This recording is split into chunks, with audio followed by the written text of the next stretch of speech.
A remarkable transformation is taking place in Ethiopia's highlands.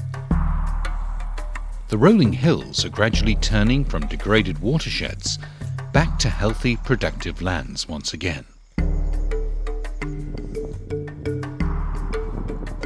And people's lives have been transformed too.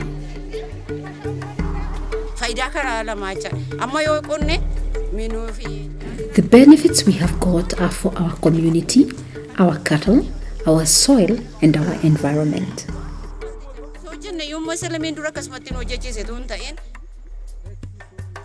Many still think of Ethiopia as a land of famine. But times have changed. This is a country healing her landscapes. A nation whose people are leading themselves to prosperity and onto economic development. Over the last decade, the ambitious Sustainable Land Management Programme has been a key driver of change. And the principles behind the programme are embedded in Ethiopia's new constitution. The farmers and the community who are benefiting from it are giving their own testimony, how that is also supporting the environment and how that is also supporting their household income. The strategy of using sustainable land management to eradicate poverty has been very effective. Planning starts from communities who share a common interest in their own micro-watersheds. Experts support them with options and know-how. So the planning is both ways. Framework planning is developed by the region, by the top government, but otherwise the final plan endorsement is coming from the bottom. At the end of the day, it's the communities who decide and implement the solutions of their choice. Let's now look at how the people are transforming their land. From Oromia and SNNPR in the south, to Gambela, Benishangul Gumuz, and onto Amhara and Tigray in the north. In Amhara, Lake Tana is the source of the Blue Nile. But it is under threat by sediment washed down from its heavily populated watershed.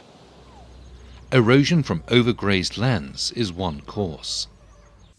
Girmau Tizazu explains a new livestock management system that improves the pastures in Amhara, just as in other regions. The grass you see growing is the result of our work. We now cut and carry the bundles to our animals. No longer are the cattle allowed to roam freely. Fed at home, they produce more milk, and the grasslands get the chance to recover. Teji Galau appreciates how the environment is improving. It used to be exposed to erosion, but now has become fertile like a flower.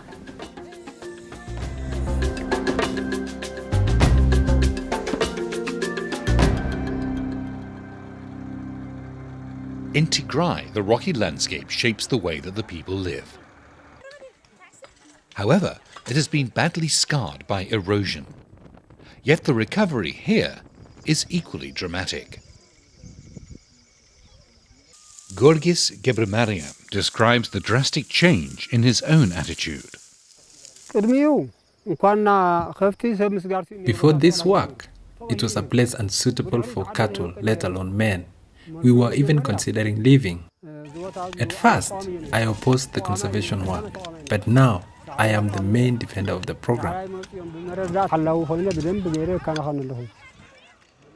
Traditional stone craftsmanship is a proud cultural heritage in Ethiopia. It's reflected in historical monuments, stone buildings, and ancient terraces. But indigenous technology is now combined with innovation. One example is wider bench terracing, inspired by a visit to China's rehabilitated Lurs Plateau. The benches are wider than the traditional ones, capturing more moisture and opening up opportunities for cash crops like onions and fruit trees.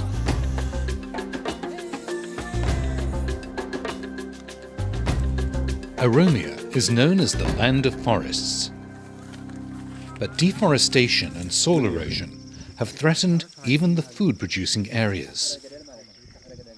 Now there's better news. In degraded areas, communities use conservation measures such as earth bunds, with grass planted to stabilize them. Trenches above the bunds capture water, which sinks into the soil. And community-based forest management has preserved the remaining indigenous woodlands and stimulated natural regeneration. Together, these conservation measures have opened up new livelihood opportunities. Mezgebu Tadessa is among those who found new income sources that their ancestors could not have dreamed of. An expert came to me and suggested fish farming, and that is what I have done. Fish add protein to the diet and cash to the pocket too. Conservation measures have allowed farming to become more diversified, more resilient to risks from climate change and other shocks.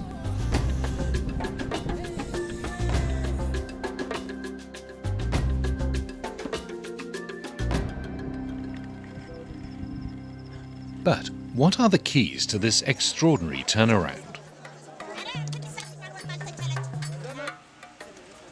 First, enduring commitment at the highest level, addressing degradation and managing land sustainably is allocated top priority. The program spans all administrative levels, from the very top down to the lowest administrative level, the village or kabele. በዛው መልኩ ደግሞ የግብረ መልስ አሰጣጥ ስርዓት አለን ይሄ ፊድባክ የምንለው ማለት ነው If we have one kebele that has good experience to share, we take the feedback, compile it, send it to all other districts and kebeles. The information reaches about 3,000 kebeles in Bahir Dar within just 2 or 3 days. In addition, the government and development partners are united in their support for the program and its approach. Second, it's demand-driven, embracing everyone, men and women, the young and the old. Communities plan their own micro-watersheds. Simultaneously, the government launched a program of land certification, which gives farmers increased security and an incentive to invest in conservation. Third, planning, based on watersheds, moving to a landscape approach. One of the approaches that we identified and found to be suitable for the Ethiopian landscape is that watershed approach and the landscape approach.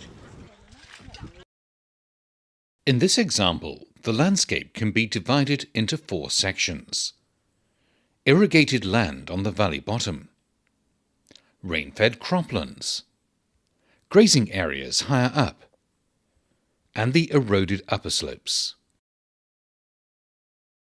Initially, efforts focused on rain-fed croplands by building terraces and other soil and water conservation measures. Gradually, the rehabilitation works were extended to degraded, overgrazed communal areas. People realized that land could not be restored without managing livestock. So areas were enclosed, mostly by community agreement or social fencing. Land enclosure leads to better vegetative growth.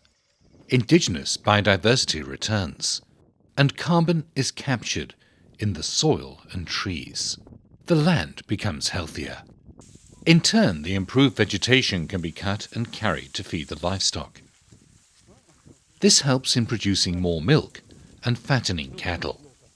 Farmers then have more productive livestock, reducing the need for free grazing. A virtuous cycle is established. Encouraged by these experiences, In recent years, efforts have expanded onto the upper slopes by treating gullies and planting trees. Now rainfall is captured over large areas, and the level of water in wells is rising. Seasonal rivers have begun to flow all year too, opening opportunities for irrigation and diversification of crops.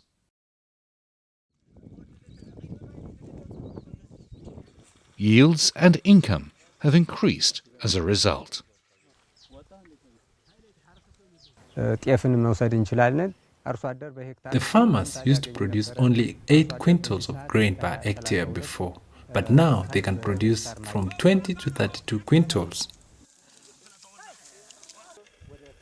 In less than 10 years, 10 million hectares have been improved through enclosure.